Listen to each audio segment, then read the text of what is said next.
आदाब नाज़रीन, खबरनामे में आपका इस्तकबाल है। मैं हूं रेशमा आपके साथ। आइए नजर आते हैं इस वक्त की हेडलाइंस पर।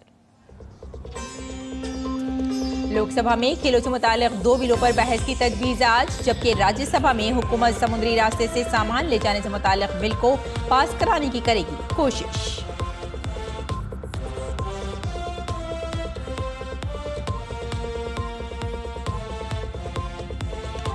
कुलगाम में ऑपरेशन अखल आज चौथे दिन भी जारी। घने जंगल में फायरिंग और वक्फे से धमाके, अब तक 3 दहशतगर्द हलाक।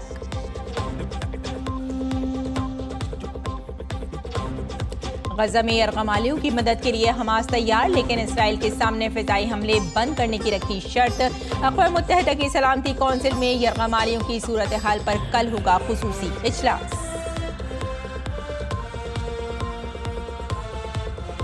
ओपेक ममालिक की जानिब से खाम तेल की पैदावार बढ़ाने पर रजामंदी के बाद एशियाई मंडियों में खाम तेल की गिनी कीमतें। यौमिया 5,48,000 बैरल तेल की बढ़ी पैदावार। ओपेक के 8 ममालिक ने किया इत्तेफाक।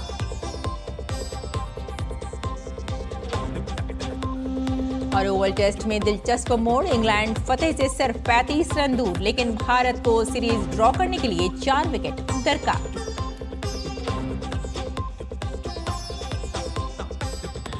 और अब खबरें तफसील से। पार्लियामेंट के मॉनसून इजलास का आज से तीसरा हफ्ता शुरू हो रहा है। दोनों ऐवानों में कानून साजी के अहम काम फहरिस्त बंद हैं। बात अगर लोकसभा की करें तो यहाँ खेलों से मुताल्लिक बिल आज बहस के लिए पेश किए जाएंगे, जिन्हें हुकूमत मंजूर कराने की कोशिश करेगी। पहला bill national sports governance bill और दूसरा नेशनल एंटी डोपिंग तरमीमी बिल है। ये दोनों बिल 23 जुलाई को लोकसभा में पेश किए गए थे। इसका मकसद कौमी खेलों के इदारों को तस्लीम करना और उनके कामकाज को मुनज़्ज़म करना है। इस बिल में हर खेल के लिए कौमी ओलंपिक कमेटी, कौमी पैरालंपिक कमेटी, नीज़ कौमी और इलाकाई खेलों की फेडरेशंस के क़याम का बंदोबस्त किया गया है। इन कौमी इदारों को मुताल्लिक़ा बैनुल-अक़वामी इदारों से भी जोड़ा जाएगा। इन इदारों के रियासती और ज़िलाई सतह पर भी यूनिट्स होंगे। इसके अलावा नेशनल एंटी डोपिंग तरमीमी बिल 2022 में बनाए गए कानून में तरमीम करने की एक कोशिश है। यह एक्ट खेलों में डोपिंग के खिलाफ यूनेस्को के कन्वेंशन को मौसर बनाता है और खेलों में डोपिंग पर पाबंदी लगाता है। इस बिल में नेशनल एंटी डोपिंग एजेंसी नाडा से मुताल्लिक कई दफात भी हैं ताकि एंटी डोपिंग कवानीन को नाफिज किया जा सके। और राज्यसभा में आज एक अहम bill the carriage of goods by sea bill 2025 आज बहस के लिए फहरिस्त बंद है। ये bill Indian maritime cargo transport act 1925 को तब्दील करने की कोशिश करता है। यह एक्ट भारत की एक बंदरगाह से भारत या दुनिया की किसी भी बंदरगाह पर सामान के नकलो हमल के लिए जिम्मेदारियों, देनदारियों और हुकूक और छूट से मुताल्लिक इल्तज़ामात करता है।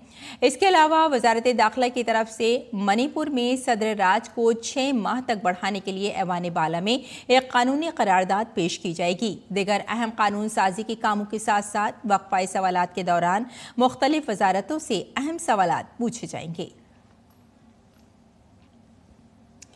अगली खबर का रुख करते हैं। बिहार में इलेक्शन कमीशन ने खुसूसी नजरसानी के बाद दावों और एतराज़ात मांगे थे, लेकिन 1 अगस्त को ड्राफ्ट वोटर लिस्ट के जारी होने के बाद 3 अगस्त की दोपहर 3 बजे तक किसी भी सियासी जमात की तरफ से किसी किस्म का कोई एतराज़ दर्ज नहीं किया गया है। इस बारे में मालूमात का इश्तराक करते हुए इलेक्शन कमीशन ने कहा कि सियासी जमातों से कोई एतराज़ मौसूल नहीं हुआ है, जबकि फहरिस्त में अहल वोटरों को शामिल करने और नाअहल वोटरों को निकालने के 941 दावे और एतराज़ात मौसूल हुए हैं।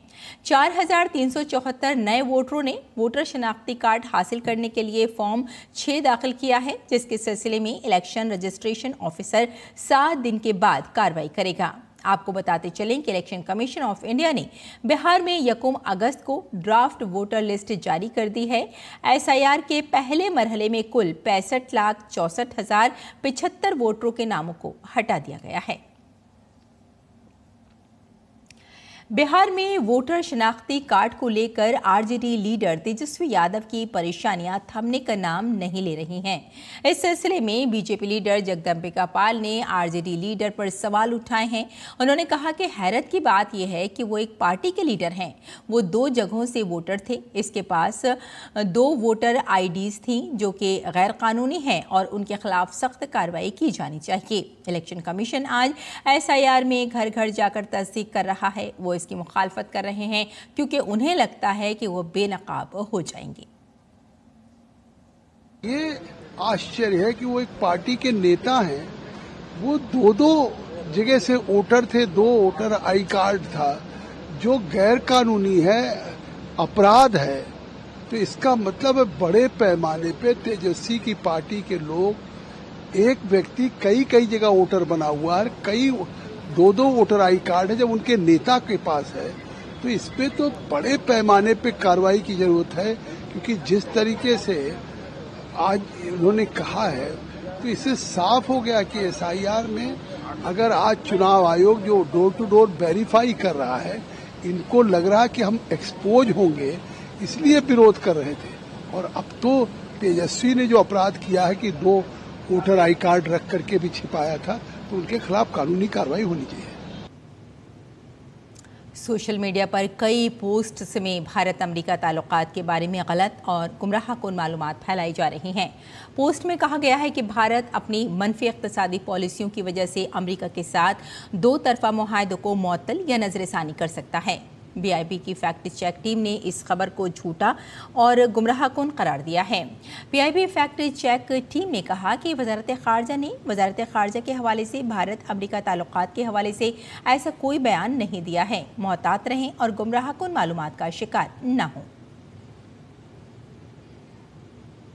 फिलिपाइन के सदर फर्डिनेंड रोमुल्डेज मार्कोस JR आज भारत पहुंचेंगे। वो वज़ीर आज़म नरेंद्र मोदी की दावत पर हिंदुस्तान आ रहे हैं। फिलिपाइन की खातून अव्वल लुइस आर्निटा मार्कोस भी एक आला सतही वफ़द के साथ भारत आएंगी, जिसमें काबीना की वज़रा और सीनियर ओहदेदार शामिल हैं। फिलिपाइन के सदर का ओहदा संभालने के बाद सदर मार्कोस का हिंदुस्तान का ये पहला दौरा होगा। आज वो वज़ीर ख़ारजा डॉक्टर S जयशंकर से मुलाकात करेंगे। इस दौरान वो बेंगलुरु भी जाएंगे। फिलिपाइन के सदर का हिंदुस्तान का ये सरकारी दौरा 8 अगस्त तक जारी रहेगा।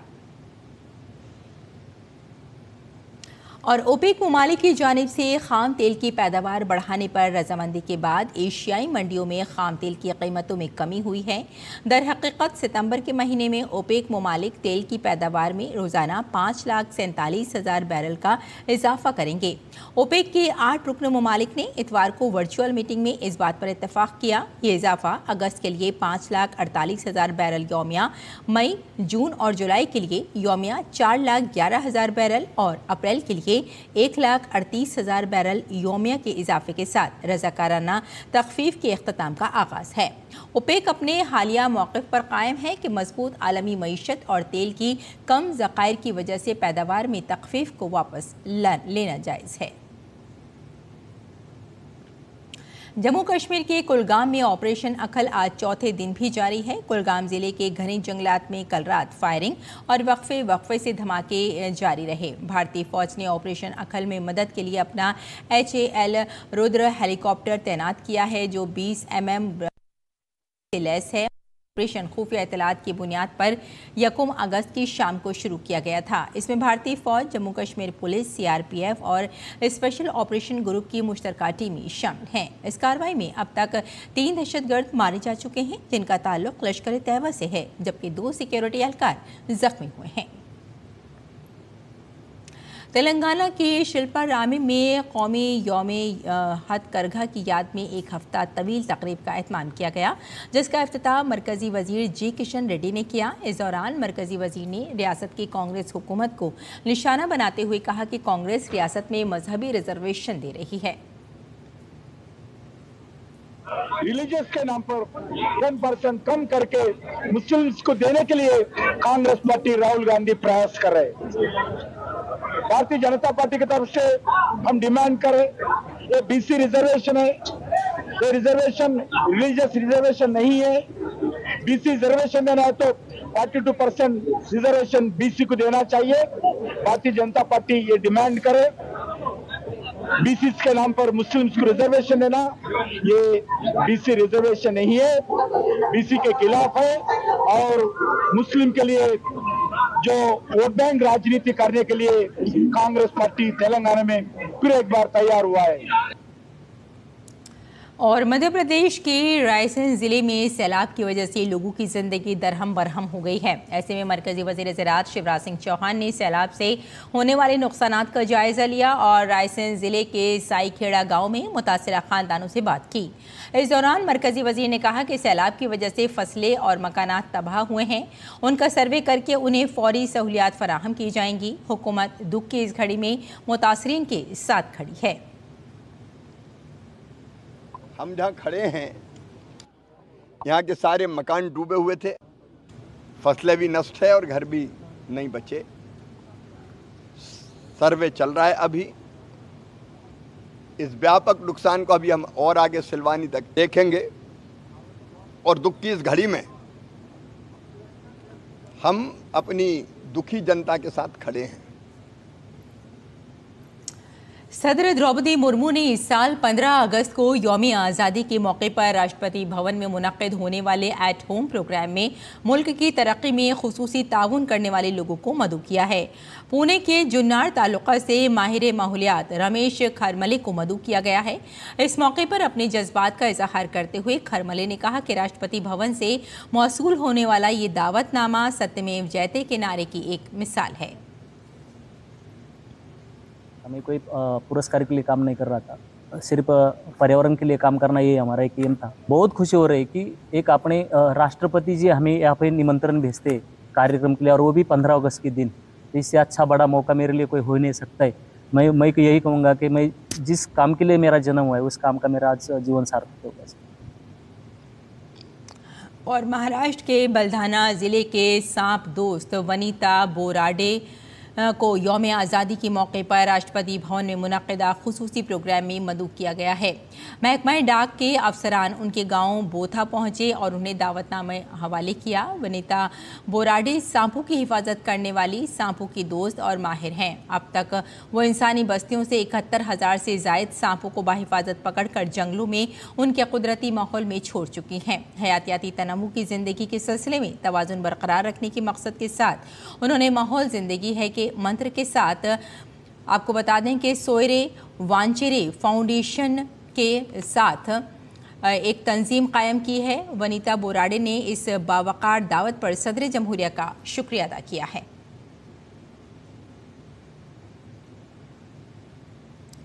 और आइए अब बात करते हैं मौसम की। उत्तर प्रदेश के मुख्तलिफ अजला में पिछले कुछ दिनों से मूसलाधार बारिश हो रही है, जिसकी वजह से वाराणसी में दरियाए गंगा में तुग़यानी है। मूसलाधार बारिश और सैलाब की वजह से बांदा जिले के बाज़ इलाकों में बिजली की सप्लाई में खलल पड़ा है। साथ ही बलिया और बस्ती में भी नदी का पानी लोगों के घरों में दाखिल हो गया है। महकमा मौसमियात ने मशरक़ी उत्तर प्रदेश में मूसलाधार बारिश की रेड अलर्ट वार्निंग जारी की है। इसके अलावा मगरबी यूपी के लिए ऑरेंज अलर्ट जारी किया गया है। दरियासना सैलाब के खतरे के पेश नज़र वज़ीर आला योगी आदित्यनाथ ने एक आला सतही मीटिंग की, जिसमें वीडियो कॉन्फ्रेंसिंग के जरिए सैलाब की सूरत हाल और रेस्क्यू के कामों का जायजा लिया गया। मीटिंग में योगी आदित्यनाथ ने हुक्काम को सैलाब से मुतासिरा इलाकों के लिए इमदादी कामों में तेजी लाने और कैंप में खवातीन की हिफाजत के लिए सख्त इंतजाम करने की हिदायत दी।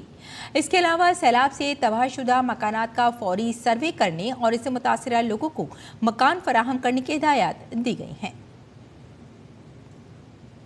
इतना कमर तक पानी आ जा रहा है और अभी तक स्कूल आने जाने में बहुत दिक्कत हो रही है। दिक्कत तो बहुत ज़्यादा है, इतना ज़्यादा दिक्कत है कि मतलब आने जाने में कोई सुविधा मतलब बहुत परेशानी हो रही है। और प्लस यहाँ पे इतने कीड़े मकोड़े, तरह तरह के गंदे जल, मतलब पूरा बीमारियों का बहुत सामना करना पड़ रहा है हम लोग को। कल ही अभी निकला था सांप यहाँ पे और उसके बाद सब फेंके लोग, बच्चे लोग भाग रहे थे सांपों से डर डर के। कम से कम 100-150 घर मतलब पूरा डूब चुका है।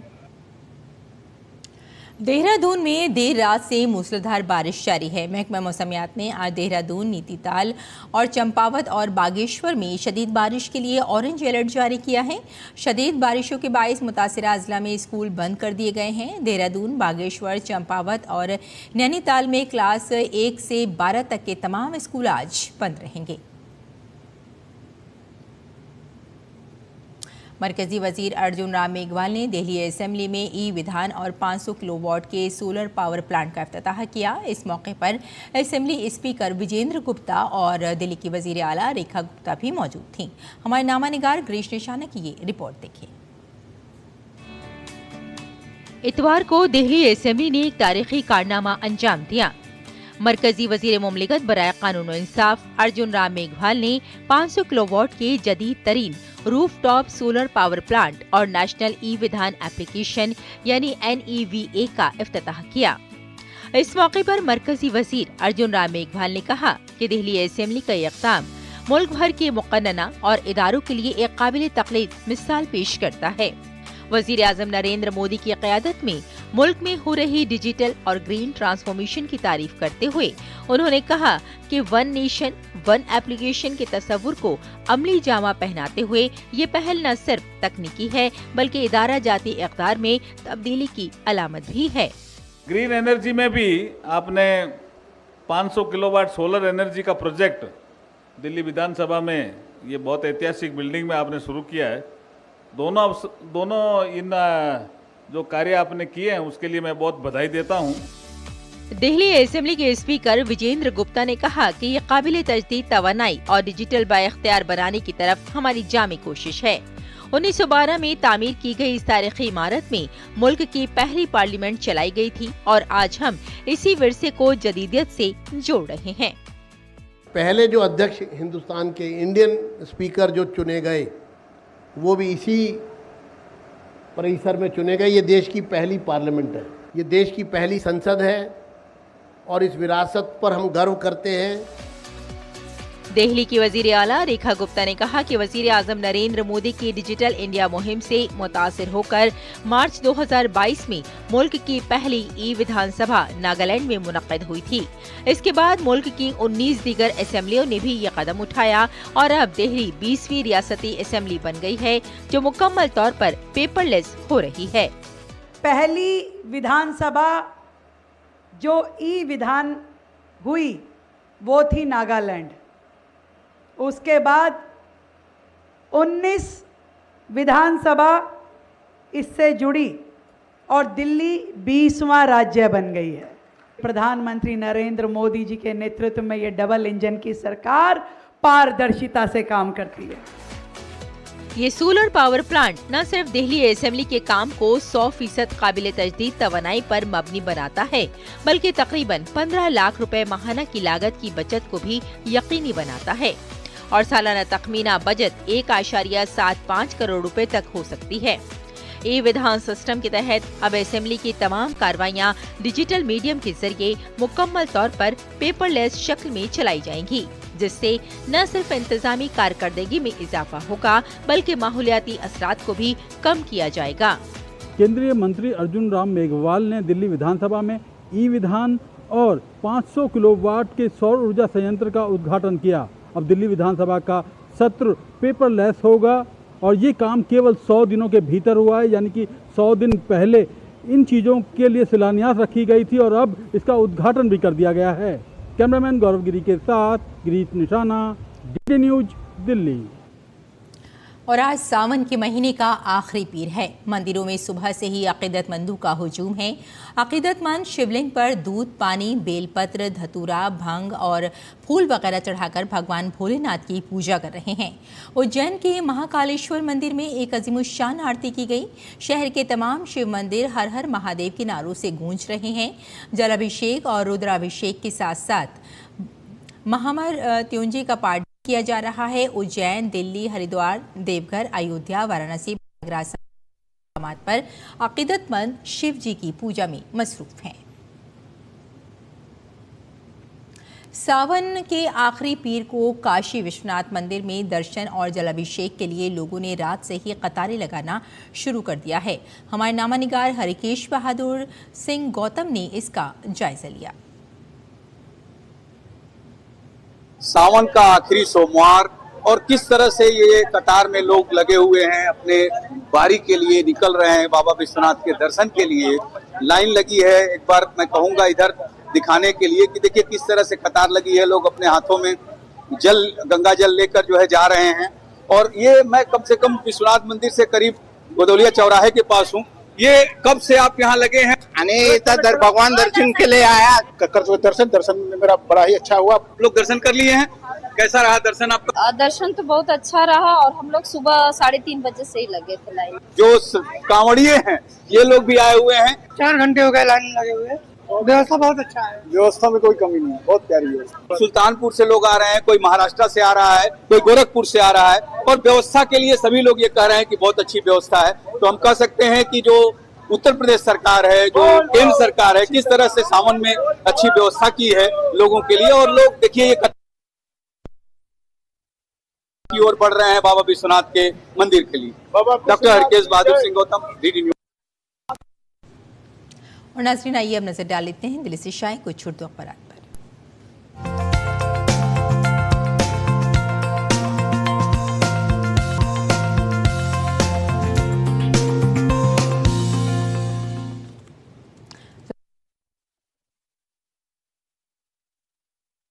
सुर्खियों में जगह दी है वज़ीर आज़म मोदी की सदर जमहूरिया से मुलाकात। जी हाँ, वज़ीर आज़म नरेंद्र मोदी और साथ में मरकज़ी वज़ीर दाखिला अमित शाह ने इतवार को सदर द्रौपदी मुर्मू से अलग अलग मुलाकातें की हैं। ये दीगर बात है कि किन ख़ास चीज़ों पर बातचीत की गई है, कौन कौन सी बातें यहाँ की गई हैं, कौन से उमूर पर तबादला ख्याल किया गया है, इसकी खबर अब तक कुछ सामने निकल कर नहीं आ पाई है। अलबत्ता मोहतरमा मुर्मू के साथ मोदी और शाह की मुलाकात राष्ट्रपति भवन ने सोशल मीडिया पोस्ट में की है। सोशल मीडिया पोस्ट में मुलाकात की तस्वीरें शेयर की गई हैं और ख़ास बात यह है कि इन तस्वीरों को सभी ने बहुत पसंद भी किया है। और अब देख लेते हैं नाजरीन अगली सुर्खी। वोटर शनाख्ती कार्ड मामला, तेजस्वी यादव को इलेक्शन कमीशन का नोटिस, वजाहत तलब। आरजेडी लीडर ने इलेक्शन कमीशन पर जानिबदारी और बद इंतज़ामी का इल्ज़ाम लगाया है। जी हाँ, आपको बताते चलें कि जो ये लीडर हैं और साथ में 2 जगह से जो तेजस्वी यादव हैं 2 जगह से वोटर पाए गए हैं और इनके पास 2 वोटर ID भी बरामद की गई हैं। और अब देख लेते हैं नाजरीन अगली सुर्खी। ये भी SIR से मुताल्लिक़ है। स्पेशल इंटेंसिव रिवीजन, बिहार में वोटर लिस्ट की नजरसानी मुहिम के दौरान 3 दिनों में 941 दावे और एतराज़ात मौसूल किए गए हैं। अलबत्ता इलेक्शन कमीशन ने प्रेस रिलीज जारी करके बताया कि सियासी जमातों की जानिब से कोई शिकायत मौसूल अभी तक नहीं हुई है। और अब देख लेते हैं चलते चलते नाजरीन एक और सुर्खी। गज़ा में भुखमरी और नस्ल कुशी के खिलाफ केप टाउन में एहतजाज बताया जा रहा है। जनूबी अफ्रीका के दारुल हुकूमत केप टाउन में ख़वातीन ने हफ्ते के रोज़ ये मुजाहरा किया है, एहतजाज किया है और कहा है कि गज़ा में जो भुखमरी और नस्ल कुशी है उसे किसी भी तरह से ख़त्म किया जाए। तो नाज़रीन ये था अखबारात का मुख्तसर जायज़ा और आइए अब लौटते हैं बुलेटिन की जानिब। कुछ और ख़बरें देख लेते हैं। हमास ने गज़ा में इसराइली यरग़मालियों की मदद करने पर आमादगी जाहिर की है, लेकिन हमास ने इसराइल के सामने एक शर्त रखी है। हमास ने कहा है कि वो रेड क्रॉस के ज़रिए इसराइली यरग़मालियों को तिब्बी इमदाद और खुराक की फराहमी में ताउन के लिए तैयार है, लेकिन इसराइल को फ़िज़ाई हमले बंद करने होंगे और इंसानी हमदर्दी के रास्ते मुस्तकिल तौर पर खोलने होंगे। हमास का कहना है कि अगर इन शराइत को तस्लीम कर लिया जाए तो वो यरग़मालियों तक खुराक और अद्वियात पहुँचाने के लिए काफ़ी मुस्बत रद्द-ए-अमल दे सकती है। इसी दौरान इसराइल के वज़ीर ख़ारजा ने एक खुसूसी दरख्वास्त दी और कहा कि सलामती कौंसिल में एक खुसूसी इजलास भी बुलाया गया, जिसमें इन यरग़मालियों की सूरत हाल और मुमकिना इंसानी इमदाद और अमन की कोशिशों पर तबादला ख्याल किया जाएगा। ये इजलास कल बरोज़ मंगल सुबह होगा। भारत और खेला जाने वाला ओवल टेस्ट चौथे रोज दिलचस्प मोड़ पर पहुंच गया। चौथे दिन का खेल कम रोशनी के बायस जल्द खत्म कर दिया गया। इंग्लैंड की टीम फतेह से सिर्फ 35 रन की दूरी पर है, जबकि भारत को 4 विकेट अभी दरकार हैं। अगर भारत ये मैच जीत जाता है तो ये टेस्ट सीरीज ड्रॉ हो जाएगी। इंग्लैंड की टीम ने 374 रन के हदफ के ताक़ुब में इतवार को खेल खत्म होने तक 6 विकेट पर 339 रन बना लिए हैं। और आइए अब नजर डालते हैं मौसम के मिजाज पर।